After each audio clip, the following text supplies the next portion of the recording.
Hey guys, it's Mal. I'm here with Kathleen. Today we're going to do a tutorial on how to do a quick day 1 or day 2 up style for your hair. Let's get started.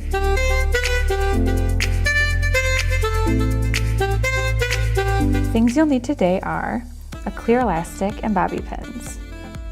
Start by taking a section of the hair on top of the head. Separate the section into 3 strands and French braid it.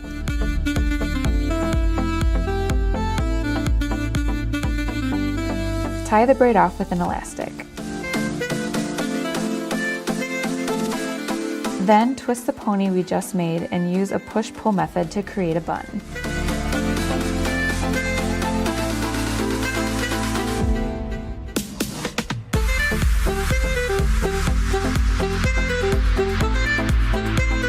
Secure with bobby pins.